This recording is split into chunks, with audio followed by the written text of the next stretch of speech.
i-report natin sa kanya. Dahil hindi niya alam ito eh. Kaya yan, alam natin, kasi tayo may hawak na executive order yan. Pinag-aralan natin. Ipamutupag natin. Under Montore. Kaya yan, nagkaganyan ang bansa natin ngayon. Ha? Wala dito eh. Kung ito, piniliit na ng Mayo pa, kinikrate ito ng Mayo eh. Alam nyo, kinikrate ito ni Colonel, nag-report sa akin yan. Si Colonel Santos, bali ka mag-anak ko ninyo. Tatakbo nga siya ng governor ng Bulacan, sabi ko, huwag ka na tumakbo. Sa mga kalamok, dahil ito nga, magaling yan. Medyo baka matalo ka. Tatakbo rin siya mayor ng Las Vegas, sabi ko, ito ah. Nagbubuo ng Presidential Monitoring Task Force sila. Kung pala, kaya hindi pala nabubuo, kasi hindi ko pa ano ng 819 eh, na executive order. Kaya pala hindi mabuo, yung papasok ng dokumento, nung pinapasok ng dokumento, ang ginawa nila Colonel Santos, kinuha na yung resume ko, kinuha yung mga file ko, sabi nga, we will create a monitoring task force under President Ferdinand Bongbong Marcos. Nagtataka ako, sabi niya, may problema na naman sir eh. Sabi niya, Tole, ano na naman ang problema? Eh, hindi ma-create. Yung pala, meron na pala talaga executive order. Existing na. 1982 pa. Oh. Kaya hindi pa po. Nung pumapasok sa presidente sa bansa, lagi na uhod. Sabi ng mga legal doon, hindi sir mag-propose through. Kasi, yung pala, AO 819. Yeah. Under Ferdinand Edwin Marcos. Died 1982 by Ferdinand Edwin Marcos. Ito yan.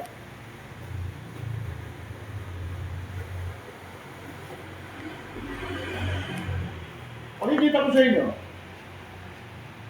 Wag muna itong pinareceive na sulat kaya ito muna. Basahin nyo muna to. Tapos dito yung executive order. Makikita nyo kung ano yung executive order na batas. Hindi kayo pwede questionin dyan kasi may executive order, existing niya. O, basahin mo. Sabi na mo kung nandiyan yung pangalan mo. Tapos sa likod, basahin mo rin. Yan ay, pag ang executive order existed, ang presidente ng Pilipinas, nagka-countersign lang yan. Who is the requesting party? Parang ko yan eh. The-request natin, patakbuhin ng 819, i-19 sa presidente, ang obligasyon ng presidente, countersign lang yan for activation. Hindi activation, that's active naman yan eh. Reactivation. I-push through, patukan ang batas. Andiyan, ayan na, under executive order. Para kung ano yan, executive order yan. Hindi pwedeng biro-biro yan. Ha? At ngayon, mag-request na tayo ng budget ngayon. Hindi na pala November, ngayon pala. Lagi ng DBM, request na. They will request. Pero 1/4 po muna sa 1B. Ang request natin. Kasi, paumpisa pa lang ulit tayo eh. Right. Kung yan, na-create sana ng Mayo, eh baka siguro nasa request ngayon sana ng pondo yan, mga 2 billion na. Ay, request pa lang natin dito, 250 million. Panggastos pa lang ng mga direktoryo. Panggastos na. Ilalagay ko sa request yun. Ilalagay namin sa request. Then bago po, bago namin dalawa. Marireceive sa DBM. Bago. Doon pa lang mag-uumpisa yung mga sahod nyo. Kasi, late na eh. Binigay, pinasa sa akin na executive order 819. Ang Presidential Regional Monitoring Officer of Task Force. Aguilar. Tulog ang premo ha. Babangitin yung premo kasi may mga gumagamit ng premo. Meron. Patulogin muna kayo. Pag yan ay operation na tayo, lahat ang gumagamit ng premo, matatampon po. Hindi po pwede yun. Kasi may malakasay na sa ating NBI at CIDT. Nakasay. Tapos, meron na kaya asay ng mga investigador din. Ang tawag naman sa mga task force, ang mga lahat yung plantilla yan. Coterminous plantilla, regular plantilla, parehas lang. Kaya lang, mas malaki ang sahod ng coterminous plantilla. Kaya lang, iba rin ang category ng mga agent. President Tapos, ang agent yan, Special Investigation Agent. SI, Special Investigator. Ang agent yan. Special Investigator 1, Special Investigator 2, SI 3. Tapos Senior Investigation Officer 1, 2, 3, 4.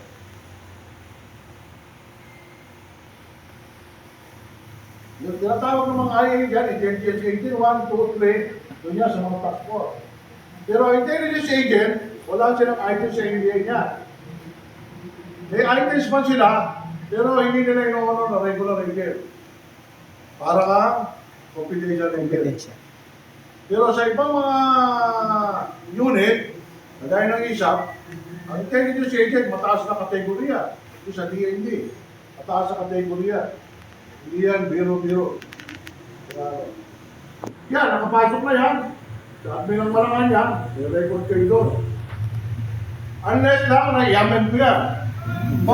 For example, kitabi, tayo ko sa kanya, i-amend Amen. ko to. Gagawa ko ng order yan, amending of Director David, na pinaalis ko na siya sa master list o alpha list na record na maraya. Malakan niya record niya. Yun siya, sulat niya presidente.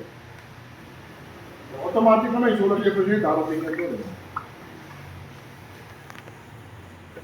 Hinahanap na nga ni presidente. Paano? Kaya tayo, nag-create tayo ngayon ng chairman, vice chairman, tapos national head ng law enforcement group. Ang law enforcement group natin, may dalawang branch yan. The intelligence branch, investigation branch. Hawak yan ng national head, executive director, or under na yan ang vice chairman. Alam mo yun. Kailangan dyan, magagaling ilalagay mo dyan. Director for investigation, director for intelligence, tapos director 1 yan. Ang nakalagay na sa iyo, basahin nyo. Wala dyan, may maropa, wala dyan arm. Nakita nyo, Region 1, Region 12 lang. Halimbawa, Region 1 ka, hindi mo na yung kondilera, di ba? Ay, wala. Sa Region 1 magre-report. Okay. Region 1. Kasi ang kondilera, dati sakot na Region 1. May maropa ka. Diba? May maropa. Mindoro, Marinduque, Romblon, Malawan. Kasi gawa mo yun, kung sa NBI. Under yan ha, Region 4B. Region 4, 4A, 4B, hawak na rin ang director ng Region 4 yan. Kasi Region 1 at Region 12 lang yan. Yung pwede pa. Yes. Yan ang pirmado eh. Ng Region lang.